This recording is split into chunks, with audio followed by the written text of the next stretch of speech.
Assalamualaikum warahmatullahi wabarakatuh. Innal hamdalillah nahmaduhu wa nasta'inuhu wa nastaghfiruh wa na'udzu billahi min syururi anfusina wa min sayyiati a'malina. May yahdihillahu fala mudhillalah wa may yudlil fala hadiyalah. Asyhadu an la ilaha illallah wa asyhadu anna Muhammadan abduhu wa rasuluh. La nabiyya ba'da. Allahumma salli wa sallim ala nabiyyina Muhammad sallallahu alaihi wasallam wa ala alihi wa sahbihi wa man sara ala nahjihi ila yaumiddin. Amma ba'd. Ayol ikhwah, kita lanjutkan kajian akhlak, masih tentang nasyad, semangat. Bismillahirrahmanirrahim. Aqsamun nasyad, macam-macam nasyad. Yang qasimun nasyad ila qismain, ada dua macam semangat. Al-qismul awal nasyad fil al-mahmud, yaitu semangat yang dipuji, semangat yang terpuji. Wa huwa nasyad fit ta'at wal umurin nafi'ah talaban limardatillah, yaitu semangat yang ditumpahkan untuk taat kepada Allah dan urusan-urusan yang bermanfaat, talaban limardatillah, karena mencari ridha Allah. Jadi semangat untuk taat kepada Allah, untuk melakukan ketaatan serta perbuatan-perbuatan yang bermanfaat, mencari ridha Allah. Yang kedua sebaliknya, yaitu nasyatul mazmum, semangat yang tercela. Wa huwa ma la yanfa' fil akhirah, yaitu sesuatu yang tidak bermanfaat untuk akhirat. Aw kana ala wajhi riya asyirkil asghar, atau dilakukan karena riya. Dan riya itu termasuk syirik kecil. Tapi mengenai riya dan semangat, kita patut baca uraian dari Imam Al-Ghazali. Kata beliau, "I'lam anna rajul qad yabitu ma'al qaum fi mawdi'in fayaqumu litahajjud." Ketahuilah, ada seseorang yang menginap bermalam bersama kaumnya, bersama kelompoknya. Fayaqumu litahajjud, lalu dia malamnya tahajud bersama komunitasnya. Au yaqum ba'duhum fayusallila kullahu au ba'dahu, atau sebagian di antara mereka salat, baik salatnya itu semalam penuh atau sebagian. Wa huwa mimman yaqumu fi baiti sa'atan qaribatan. Orang ini padahal sudah melakukan sholat malam di rumahnya, dia sudah sholat malam di rumahnya, lalu dia bergabung dengan kelompoknya, dan kelompoknya itu melakukan sholat. Fa idza ra'ahum imba'atha nasyatu fil muwafaqah, ketika dia melihat temannya itu banyak yang tahajud, maka semangatnya timbul.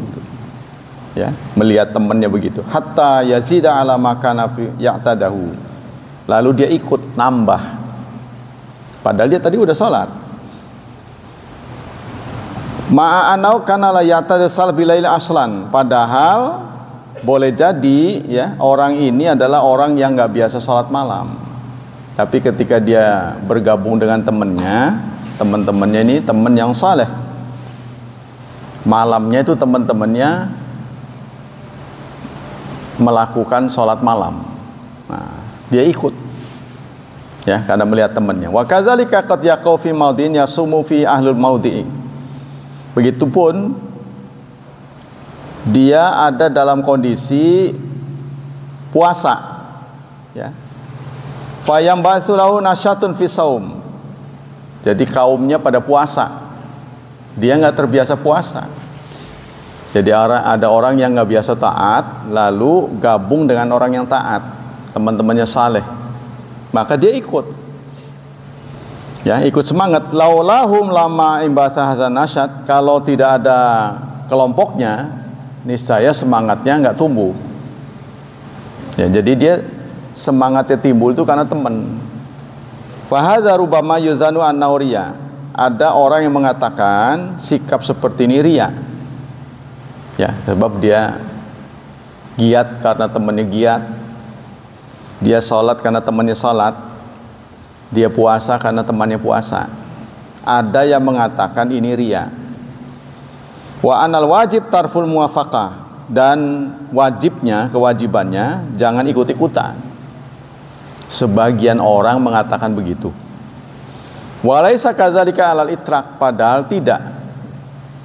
Ya, jadi Imam Ghazali mengatakan ada orang yang semangatnya itu karena meniru temannya. Ya, sebagian orang merespon semangat seperti ini sebagai bentuk riya. Tapi menurut Imam Ghazali bukan, itu bukan riya. Ya, ballahu tafsil, tapi harus dirinci, tergantung. Li'anna kulla mu'min raghibun fi ibadatillah wa fi qiyamil lail wa siyamin nahar walakin qad ta'uqul awaik. Karena mukmin bagaimanapun pribadi manusia juga. Biarpun mukmin, ya, dia juga manusia. Artinya keimanannya itu fluktuatif. Ada eskalasinya, naik turun gitu. Ya. Jadi bagaimanapun seorang mukmin itu manusia yang juga punya sifat kemanusiaan. Jadi kadang naik, kadang turun. Dan suatu saat yaglibu tamakun fi syahawat, dia tergelincir, ya, bergelimang dalam syahwat.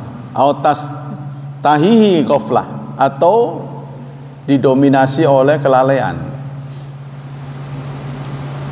Farubama takunu musyahadatal ghair sababun zawali ghaflah. Ketika dia melihat temannya semangat, ikut semangat. Hilang anunya. Malesnya itu hilang karena melihat temannya. Aw tandafiul awaik, atau hal-hal yang bikin futur, yang membuat dia sumeh, hilang. Wal ashghal fi ba'dil mawadi, dalam suatu momen dia melihat temannya giat, ikut. Fayam ba'itsulahu nasyat, maka timbul semangat. Faqad yakunu rajul fi manzilihi fatangkat asbab anit tahajud. Padahal saat di rumah malas, tahajud enggak, bangun malam juga enggak, ya, semangatnya melemah. Tapi ketika dia bergaul dengan temannya, timbul semangat. Mislu tamakul minan naum ala firasyin wathir.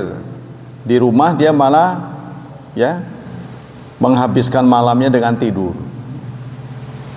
Atamakunu fitamatumi zaujatihi, atau dia bersenang-senang dengan pasangannya, waktu malamnya dihabiskan begitu. Awil muhadatsa ala ahlihi, atau ngobrol dengan keluarga, dengan kerabat. Awil istighal bi auladih, atau dengan anak-anaknya. Aw mutalata hisabin lahum ma'amilihi, atau ngitung-ngitung transaksi yang sudah dilakukan di siang hari, dihitung di malam itu. Fa idza waqa fi manzil gharib, saat dia tidak di rumah, indafat anu hawith syawagil, maka kesibukan-kesibukan ini, ya, tidak lagi menderanya. Jadi dia tinggalkan kesibukan, ya, bergabung dengan teman-teman yang saleh. Alati tafturu raghabatum alil khair, yang pada saat dia tidak bergabung futur, ya, artinya futur itu lemah. Wa hasalat lahu asbabu ba'itsatu alal khair, tapi saat bergabung dengan temannya timbul semangatnya, bergelora. Kamu syahadati iyahum, ketika dia menyaksikan teman-temannya itu, ya, giat dalam ketaatan. Waqad aqbalu 'ala Allah wa aradu anid dunya, teman-temannya itu menghadap Allah, berpaling dari dunia. Fa innahu yanzuru ilaihim fayunafisuhum, dia menyaksikan teman-teman seperti itu, dia pun balapan, nggak mau kalah, ya. Wa yasyuqu alaihi ayyusbiqu bi ta'atillah fataharaka dayatul din, yang jika dia tidak bergabung, ya, sulit terbayangkan dia akan taat. Ya, tapi dengan bergaul dengan teman-teman yang saleh, dia bisa timbul semangatnya seperti itu. Nah, itu bukan riya katanya. Ya, menurut Imam Ghazali itu bukan riya itu mah. Au rubama yufariqu naum listingkari maudi au sabain akhar fayaqtamu zawalan naum. Maka dengan bergabung dengan temannya, halangan-halangan yang biasa menghadangnya saat dia sendiri hilang semua. Ya, pengaruh teman tuh. Wa fi manzili rubama yaghlibu naum, yang biasanya saat di rumah dihabiskan dengan tidur. Wa rubama yandafu ilaihi annahu fi manzili ala dawam, terus begitu. Wa nafsu la tasmau bitahajjud, sementara dirinya ya tidak tertarik untuk tahajud, nafsunya ya, nafsu dirinya itu tidak tertarik dengan tahajud saat dia sendiri. Wa tasmahu bitahajjud, tapi dengan bergabung dengan temannya bisa timbul waktan qalilan fayakunu dzalika sabahu hadzal nasyad. Walaupun dia berjumpa dengan temannya itu sebentar ya, tapi bisa memantik semangat. Nah, ini penting. Ya, nanti akan disebutkan salah satu penyebab menolak bencana, salah satu penolak bencana ya, itu bergabung dengan teman yang saleh.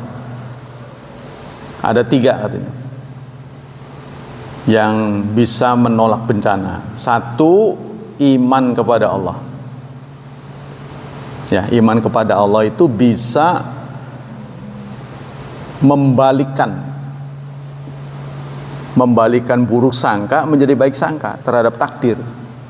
Ya, kita menghadapi hal yang tidak nyaman, kesusahan, penderitaan, kegagalan, kegalauan, kesedihan, ketidakberhasilan dan sebagainya yang nggak nyaman.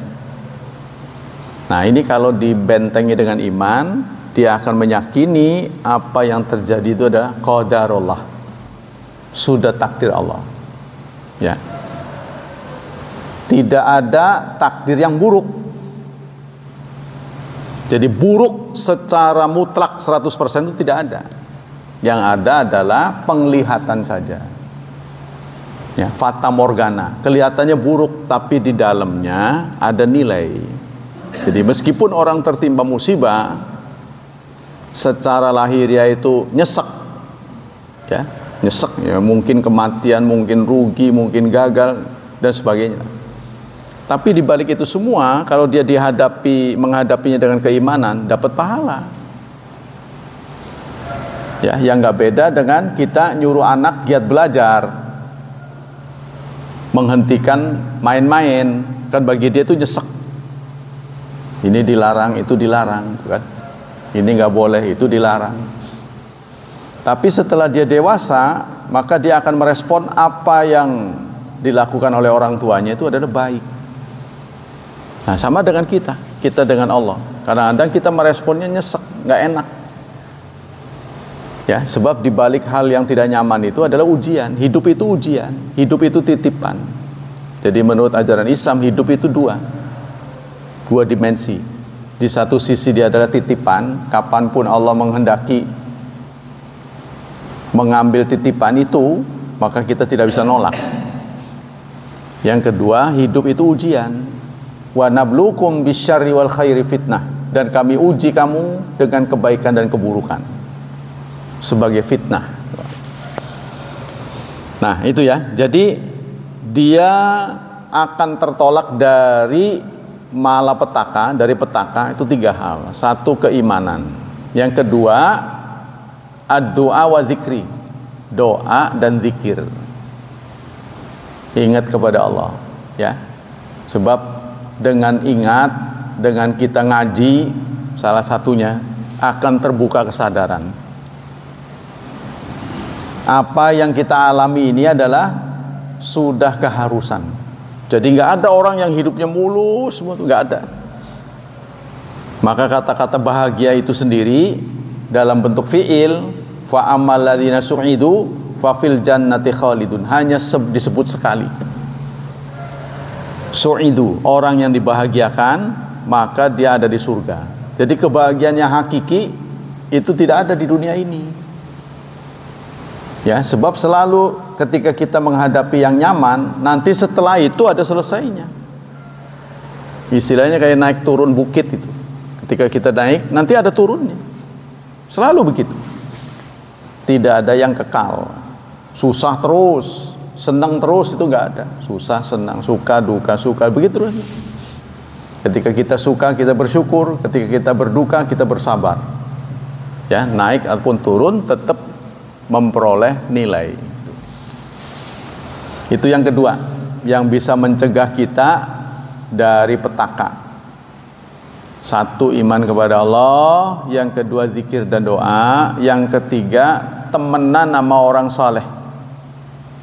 Temenan sama orang soleh, bersahabat dengan orang soleh. Tadi itu, saat kita menghadapi malas, sumeh, ya, lagi anulah, pokoknya ya macem-macem lah, penghalang-penghalang itu, maka teman kita memberi masukan, teman kita memberi semangat.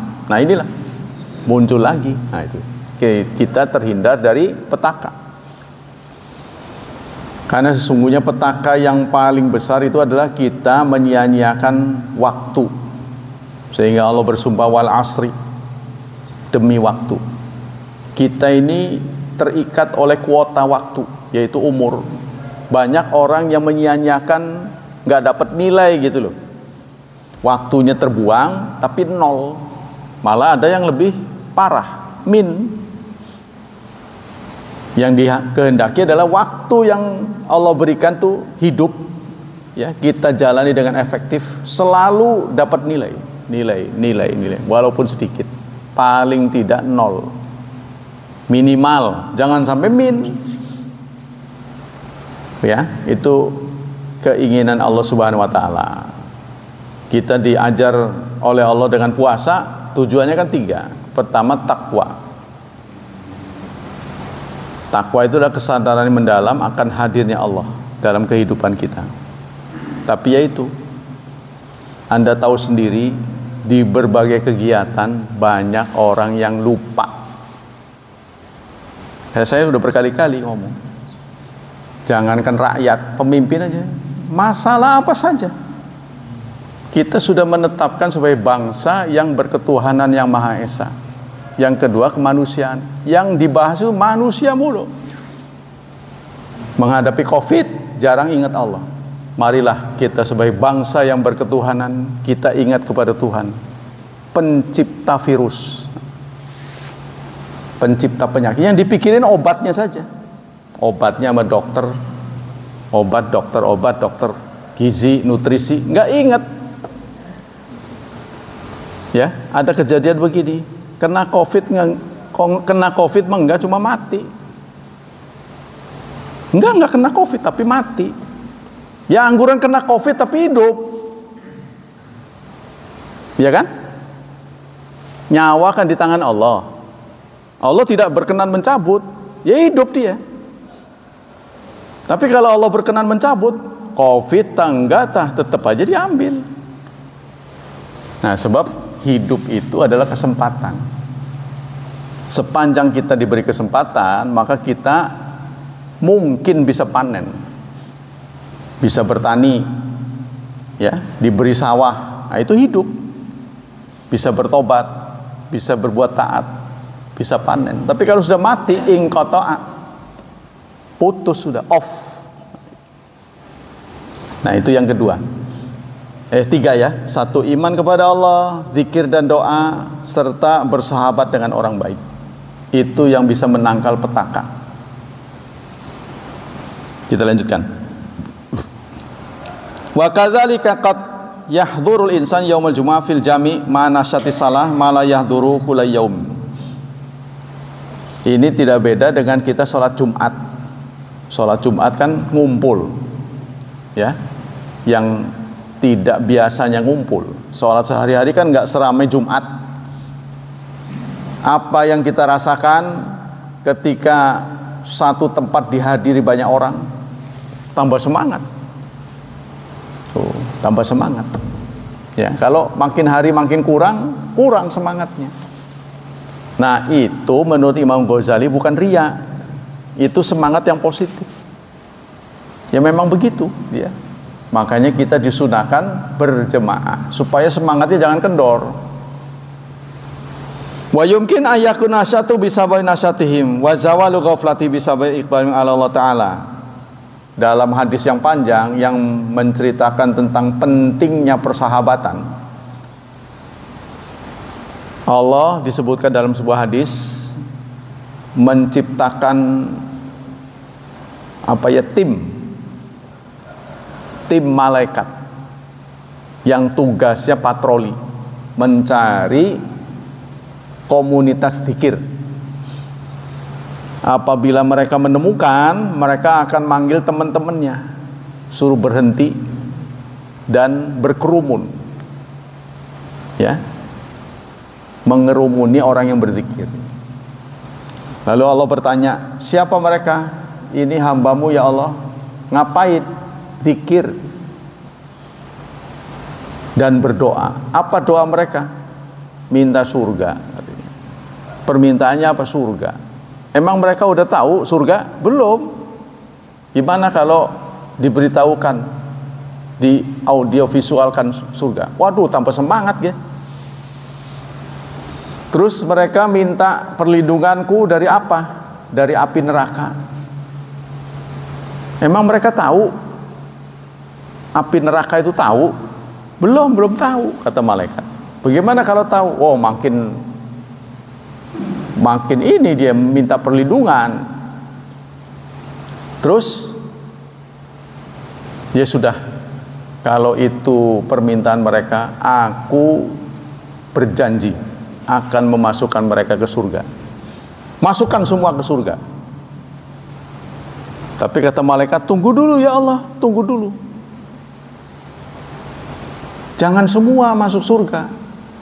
Emang kenapa? Ya karena di dalam rombongan mereka itu ada yang cuma niru-niru aja, ngikut-ngikut doang gitu.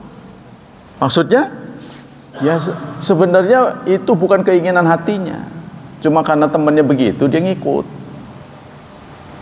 Tuh ya, malaikat melaporkan ada yang melakukan zikir, doa itu bukan timbul dari hatinya, tapi dia ngikut temannya. Lalu Allah menyatakan, biarin. Mereka memutuskan untuk bersahabat dengan orang saleh, itu sudah nilai positif. Gabungin aja sama temennya. Nah, cerita gitu. Kan nanti kan ada hadis tuh, seseorang akan dikumpulkan bersama temannya. Gitu. Itu sebabnya.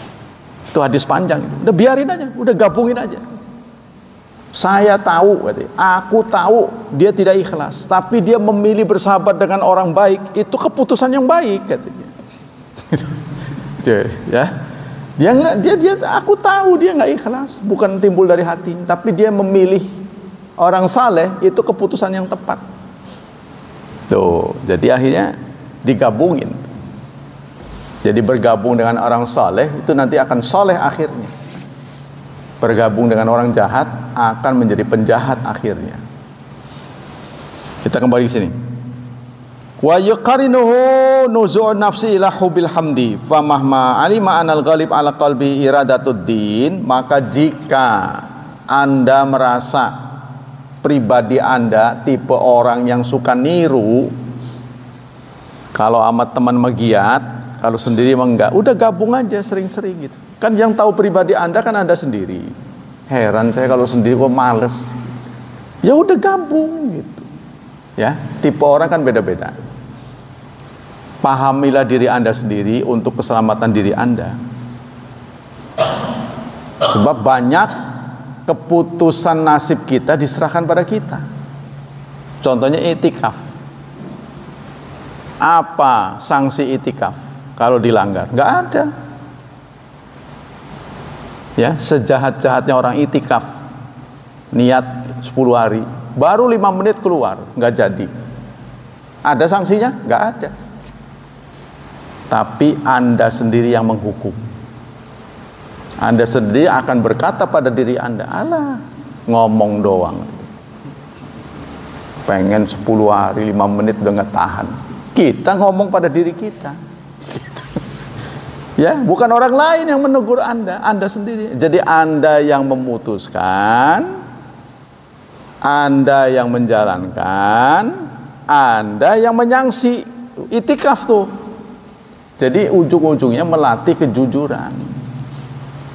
Sehingga itu pertama tujuan dari puasa itu la'allakum tattaqun, menghadirkan Allah. Memang orang nggak tahu Anda puasa tapi batal, nggak ngomong ke siapa-siapa, nggak tahu orang itu, nggak bakal tahu. Contohnya ngantongin aqua, masuk ke kamar mandi, glegek dus, ya, cuci mulut, keluar lagi. Siapa yang tahu? Nggak akan ada yang tahu. Nanti giliran iftar ikut, giliran sahur ikut, nggak ada yang tahu. Tapi Anda tahu. Ya, disebutkan ala basirah. Jadi manusia itu mengontrol dirinya. Walau alqa ma'adirah, meskipun dia mengeluarkan banyak alasan, dalih-dalih begini, tapi dirimu akan menilai dirimu sendiri. Diri kita akan menilai kita. Ah, kamu bohong. Gitu. Tuh, makanya itu ajaran kejujuran. Yang kedua apa? Tashkurun, la'allakum tashkurun. Supaya bersyukur. Bersyukur itu peningkatan. Dari tahun ke tahun tuh ningkat.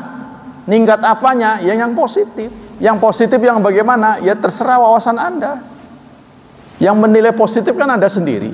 Menurut Anda yang positif itu apa?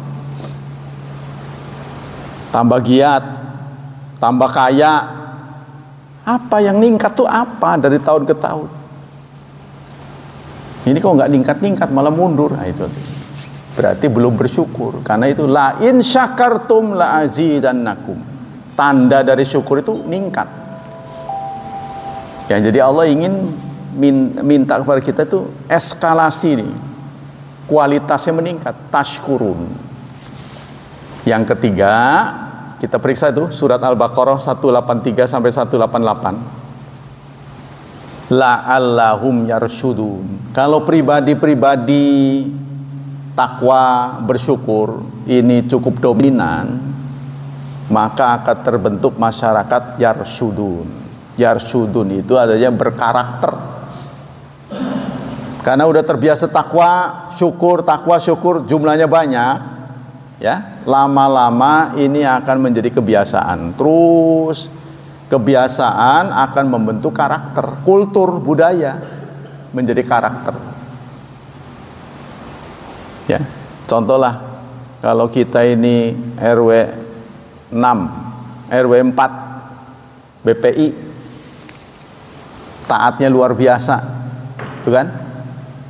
Ketika diterima di kampung sono, jangan dilawan, dia mah RW 4. Bisa begitu nantinya. Sama dengan dulu Cibeber. Cibeber kan kondang dulu. Kalau Naus Sorob jangan dilawan, dia mah kalah nanti kamu. Waqat yataharak bidzalika ba'itsuddin. Dan pembangkit semangat beragama tumbuh karena teman. Kata Imam Ghazali, itu mah bukan riya. Dia tumbuh karena pengaruh teman, komunitas. Maka kalau Anda punya komunitas seperti itu, beruntunglah Anda. Jangan mundur dari komunitas itu. Ya, kalau komunitas Anda membawa Anda menjadi giat, semangat beragama, jangan coba-coba mundur. Nanti akan lemah Anda. Tergantung kita menilai tipe kita. Ya, kalau kita tipe orang yang semangat karena teman, ya, jabanin tuh teman tuh, terus jangan misah. Fala yang bagi ayat trukal amal bima yajidu min hubil hamdi. Jadi janganlah kita tidak beramal karena takut dipuji. Aneh kan?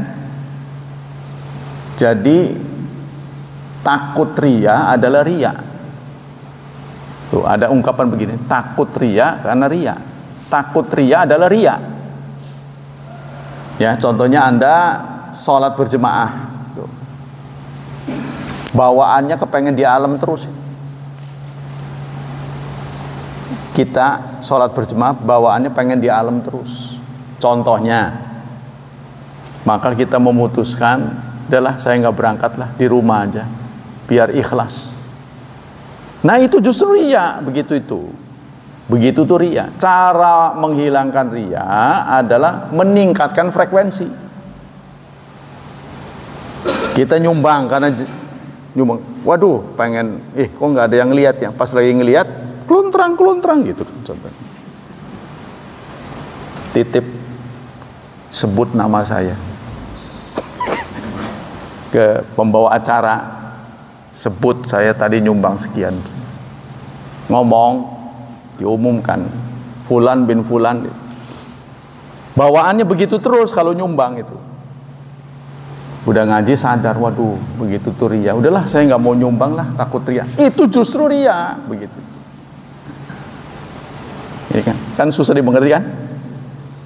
Jadi cara menghilangkan ria itu justru bukan menghentikan. Kalau perbuatan baik ya, justru ditingkatkan. Nah dengan ditingkatkan lama-lama hilang sendiri gitu tuh. Jadi justru jangan diam, berhenti. Udah tahu perbuatan baik, saya kalau ngejalan gituan perbuatan baik, bawaannya pengen di alam terus gitu. Malah berhenti, nah itu salah. Jadi harus sering malah. Lama-lama hilang sendiri. Jadi ria itu terjadi karena jarang gitu loh. Seperti orang munafik, ya kalau sholat itu kusala, males-malesan, kan males-malesan berarti kan jarang. Tapi kalau mereka siap sholat, lama-lama hilang sendiri ria itu. Ya, jadi Imam Ghazali menasihati kita, fala yambagi ayatrukal amal bima yaju min hubbil hamdi. Jangan sampai kita meninggalkan amal baik karena pengen di alam, karena menghindari pengen di alam. Ya, jadi kata Imam Ghazali, janganlah seseorang meninggalkan perbuatan baik hanya karena menghindari alam, menghindari pujian orang. Saya nggak mau dipuji lah. Kok jarang sholat berjemaah? Saya nggak mau ria, gitu. Jadi di rumah terus. Itu salah. Ya, nggak boleh. Wal yang bagi ayyarudda dzalika ala nafsi bil karahiyah wa yastaghil bil ibadah. Tetapi justru harus meningkatkan frekuensi sehingga nanti sikap ingin dipuji itu hilang sendiri. Suwarun nasyad, bentuk-bentuk ya, gejala-gejala nasyad. Nah, mana gejala orang yang giat? Tanda-tandanya itu apa? Istithmarul waqti wal istifatatu min wa'adamat tajib fi ma la yufid. Ya, efektivitas waktu. Orang yang paling disiplin dengan waktu itu tanda orang semangat. Nah ini yang melakukannya Jepang ya. Orang Jepang itu selalu memastikan dirinya sudah tiba 5 waktu sebelum janji. Jadi kalau kerja jam 8 kurang 5 itu sudah ada di posisinya. Itu mereka komitmen begitu. Disiplin luar biasa orang Jepang. Jadi harus melakukan sesuatu sesuai dengan porsinya. Kalau sholat, kalau kerja, jangan sampai kerja dibawa sholat dibawa kerja. Dia benci. Dia bukan benci sholat, bukan. Kalau udah wayanya sholat ya sholat, jangan ngobrol nanti giliran waktu masuk sholat.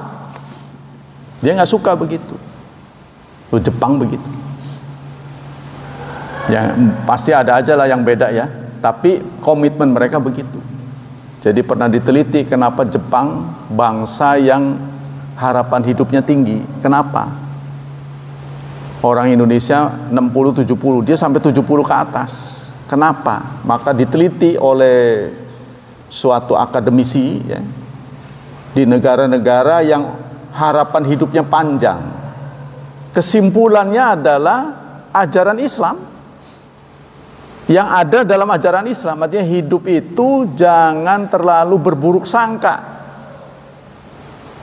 Ya, yang dikenal dengan positive thinking. Kita itu hidup jangan negative thinking. Negative thinking itu akan membawa musibah. Sebab alam bawah sadar kita itu membentuk. Tuh, akan membentuk. Ya, contohnya kenapa nenek sihir itu kok wajahnya itu merengut terus, anunya ini mengkerut, terus hidungnya melengkung gitu. Kenapa itu menjadi tanda itu kan? Rupanya itu kita, bentuk tubuh kita itu akan menyesuaikan apa yang ada di dalam hati. Kalau kita bawaannya muda terus, maka akan mudah. Tuh, bawaannya muda. Tapi kalau kita bawaannya tua ya kelamar-kelemar. Pelan kayak keong. Nah itu bawaannya. Jadi tergantung posisi hati. Inna fil jasad mulkah. Di dalam dadamu ada segumpal daging. Fa in saluhat, jika si daging itu bagus, ya, saluha sairu jasadi, maka seluruh tubuhnya akan mendukung menjadi bagus. Kan itu tergantung niat. Niat kan? Maka itu niat itu penting. Itu tanda satu ya. Yang pertama tanda orang yang semangat efektivitas waktu, jangan menghambur-hamburkan waktu. Yang kedua, iqbal ala kulli amal bijiddiyin. Kalau bekerja selalu semangat, terampil, cekatan, ya. Yang ketiga, al-itqan fil amal wa tanzimi. Kalau bekerja teratur, ada target. Kan orang itu kalau dikasih proyek kan ada target tuh. Contohnya dia membangun jalan tol, kan ada targetnya, tanggal mulai kapan sampai tanggal kapan, ya, seminggu ini selesai kapan, selesai. Ada targetnya semua itu, proyek-proyek.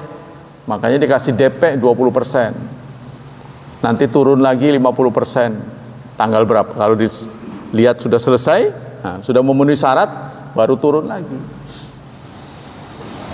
Yang keempat, tahdidul ahdaf wasai ila tahqiqihi. Harus ada misi dan visi. Misi itu adalah tujuan antara, ya. Jadi kita tujuan akhirnya itu akhirat, ridha Allah. Tapi untuk mencapai ridha Allah ini ada bagian-bagian, dari sini sampai ke sini, dari sini. Kalau hidup kita saya bagi 3. Sepertiga pertama hidup dengan orang tua. Katakanlah usia kita 63, maka 21 pertama hidup dengan orang tua. Ya. Menterampilkan diri, sekolah. 21 kedua, 21 ya, jadi usia 22 sampai 42 bekerja dan berkarir. Memupuk karir. Di usia 43 seharusnya pensiun. Sepertiga terakhir dipakai untuk memanen akhirat. Sasarannya berubah sudah, dominan akhirat. Sebab akhirat ini modalnya harus lebih besar daripada dunia. Mestinya begitu. Ya, bayangkan orang-orang Eropa itu kalau libur 3 bulan tuh, mereka setahun dapat 3 bulan liburan, menikmati hasil. Kita mah sampai 10 setahun 10 hari aja nggak bisa. Itikaf nggak bisa. Ya, kalau bahasa Omai Rama itu keterlaluan, terlalu sekali. Sebenarnya kalau kita mau ngaca tuh, saya sepertiga terakhir itu kita ngumpulin buat investasi akhirat. Seharusnya tingkat tertinggi yang dimiliki manusia itu adalah passive income. Income-nya masuk walaupun kita diam aja. Mestinya begitu. Nah, ini tapi tidak tercapai target kita. Dan Islam itu bukan agama orang yang berhasil saja. Ya. Islam itu juga agama orang yang gagal. Ya kan? Kalau orang gagal tidak di basicnya tidak ada agama, putus asa, mati, dia bunuh diri. Maka Islam juga bicara pada orang yang berhasil. Islam juga bicara pada orang yang setengah berhasil. Orang yang gagal juga dia bicara, sabar. Ya, artinya orang Islam itu selalu punya harapan. Kalau nggak sekarang ya besok. Masih ada harapan. Besok enggak, minggu besok. Minggu besok enggak, bulan besok. Bulan besok enggak, tahun besok. Sampai dunia seumur hidup enggak tercapai. Udah nanti di akhirat. Udah tuh pol, udah paling pol. Karena itu bicara pada orang gagal. Wala tayasu mirohila, janganlah berputus asa. Innahu la yayasu mirohila ilal qaumul kafirun. Sebab putus asa itu kamusnya orang kafir, bukan kamusnya orang Islam. Meskipun kamu jatuh bangun lagi, jatuh bangun lagi. Paling tidak di dunia nggak sempet dapat, akhirat mah dapat. Jangan gagal dua-duanya. Ya, udah miskin, jelek, hitam, hidup, aduh, nggak taat. Kan itu udah ngumpul, udah miskin, malas, jelek, nggak taat pada Allah, waduh, nggak sholat itu. Itu mah bangkrut dua-duanya.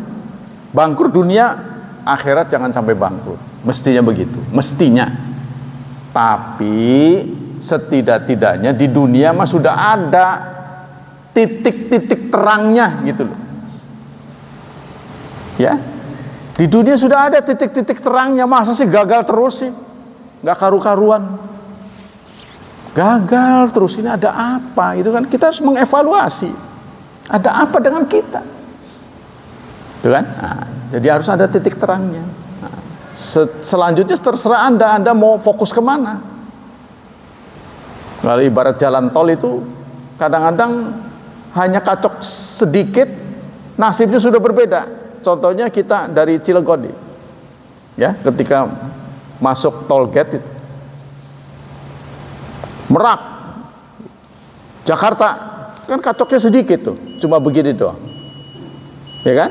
Ketika kita memutuskan ke Merak, mau berubah ke Jakarta, keliling dulu. Dunia juga begitu, hidup juga begitu. Kalau anda manuver, waduh salah saya. Kegagalan ini harus kompensasinya waktu. Anda harus tahu itu. Gagal milih itu sudah.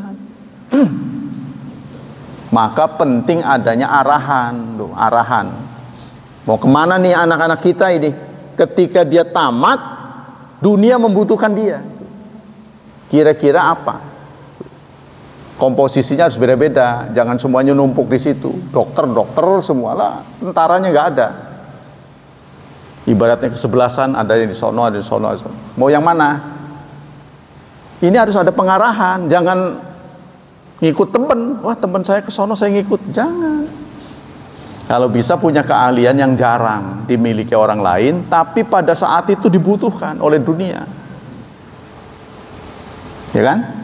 Makanya itu dunia kedokteran terus naik. Dari dokter biasa, upahnya dikit. Jadi dokter biasa, kuliahnya 7 tahun, nggak tanggung-tanggung ngabisin umur. Begitu tamat, Pak, menangani orang yang BPJS tuh, ya, 2.000 rupiah. 2.000. Kuliahnya setengah modal. 7 tahun.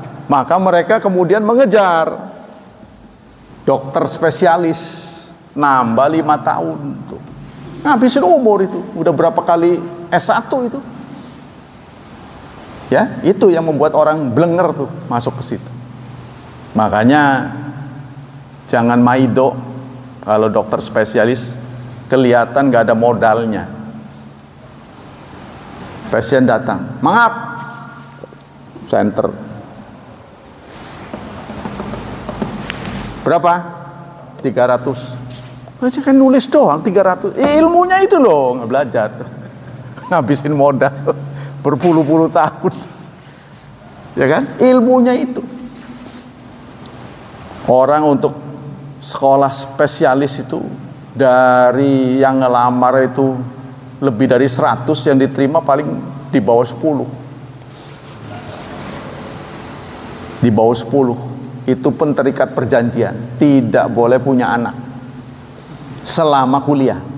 apabila kedapatan belum selesai punya anak atau ada tanda-tanda kehamilan, maka seluruh biaya harus diganti dan dikeluarkan dengan tidak hormat. Kejamnya itu. Jadi ada yang ketahuan, begitu selesai dia hamil 3 bulan, kan udah tamat, udah nggak anu lagi, tapi ketahuan sudah 3 bulan, pecat, tidak diberi sertifikat kelulusan, dan dia harus mengganti seluruh biaya. Nah itu profesi, ya. Pasti yang begitu tuh jarang, karena itu memang disengaja, tidak boleh banyak-banyak. Kalau terlalu banyak nanti murah. Tapi itu dokter yang beriman jarang. Dokter yang beriman jarang. Terus apa lagi? Nah, kita sebentar lagi masuk. Jadi kita harus punya planning. Sebab anugerah terbesar yang Allah berikan pada kita adalah kesempatan. Umur makin hari makin berkurang kuota kita terus, dan kadang-kadang nggak bisa pulang, nggak bisa kembali. Ketika kita di titik tertentu sadar mau balik lagi nggak bisa. Kalau dalam masalah agama itu tajwid, sadar udah tua, waduh iya makro saya acak-acakan, nggak bisa, ditak-tak pun nggak bisa. Jadi ada sesuatu yang walaupun kita kembali nggak bisa. Ya paling sadar aja lah. Rumah saya nggak bisa lah, mundur lah, nggak mau jadi imam. Ya kan?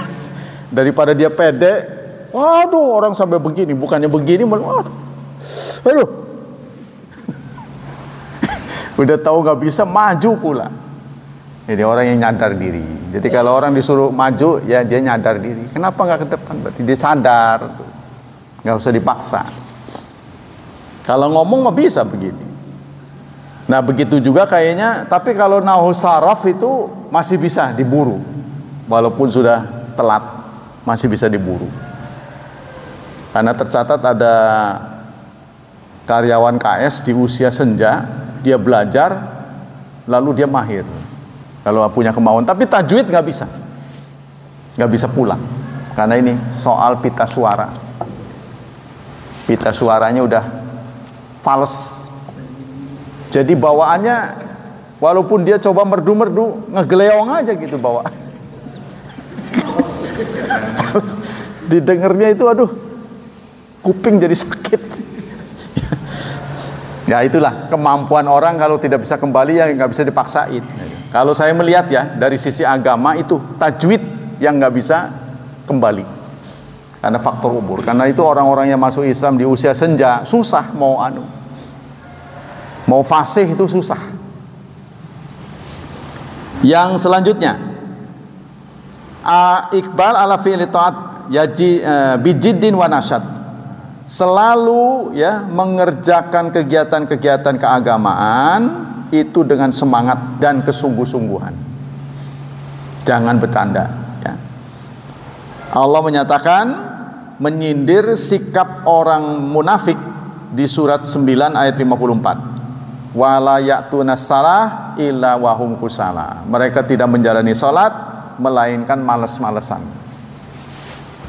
Yura'unan nas. Kalaupun dia tampil karena riya. Nah ini karena jarang.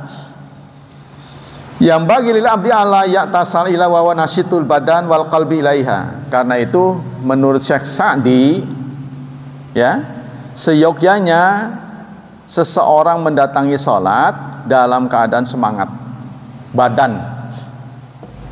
Yang tidak kalah pentingnya adalah menjaga kesehatan.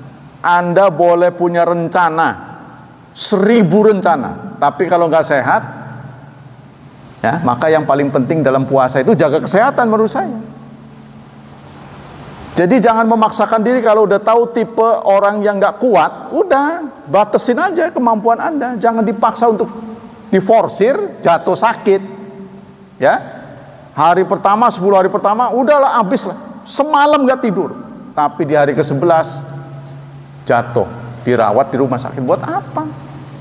Lebih baik dikit-dikit lanjut. Kayak kita ini alasan males sih sebenarnya. Dikit-dikit keremet-keremet tapi selamat. Ya kan, dikit-dikit kunjungannya dikit, udah mau selesai baru datang. Ya itu lebih bagus supaya full puasanya. Itu yang paling penting, menjaga kesehatan. Ya banyak kan orang lupa kan, karena baru ngelihat Ka'bah, waduh semangatnya bukan main. Wow, kalau bisa dipeluk terus Ka'bah sana tuh, karena belum pernah ke sana.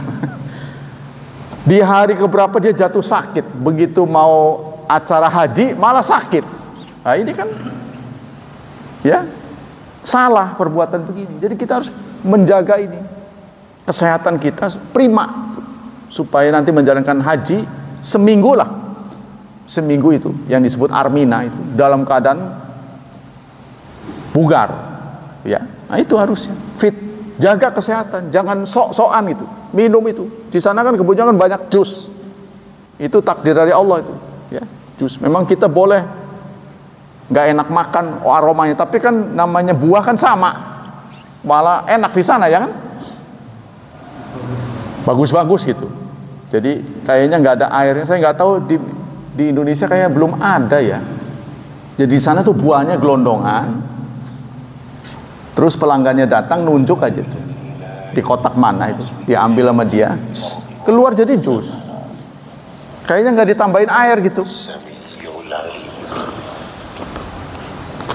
Jadi serat-seratnya masih ada, ya itu bagus sekali buat tubuh. Nah demikianlah kajian pagi ini. Ada pertanyaan sebelum ditutup? Jadi materi pada pagi ini ya menyadarkan kita supaya kita tetap menjaga semangat. Ya. Boleh tubuh kita dimakan umur, tapi semangat jangan lalai, jangan kendor, strong terus. Tubuh boleh tua, tapi kata Pak Sumedi, mulut sama tetap muda. Ya, makan tetap semangat. Biarin orang ngomong apa gitu, sebab dengan makan tubuh kita kuat gitu. Kalau kita nggak kuat, Anda punya rencana apapun gagal. Gitu kan, semangat dulu tuh, kuat dulu. Dengan kuat, ya walaupun sholat cuma berapa menit, nggak apa-apa itu, daripada nggak berangkat gitu, lemes, alah gitu. Tetap strong gitu kan. Baiklah, tidak ada pertanyaan. Mudah-mudahan kajian kita pagi ini ya mendapat pahala yang berlipat ganda dari sisi Allah Subhanahu wa taala. Kita tetap dilindungi dan diselamatkan oleh Allah dari wabah dan fitnah, dari syubhat dan syahwat. Dan kita tidak lupa berdoa untuk anak kita, semoga hidup mereka dimudahkan, dipenuhi berkah, serta ditakdirkan menjadi hambanya yang saleh dan salihat. Subhanakallah wa bihamdik, asyhadu an la ilaha illa anta, astaghfiruka wa atubu ilaik. Wassalamualaikum warahmatullahi wabarakatuh.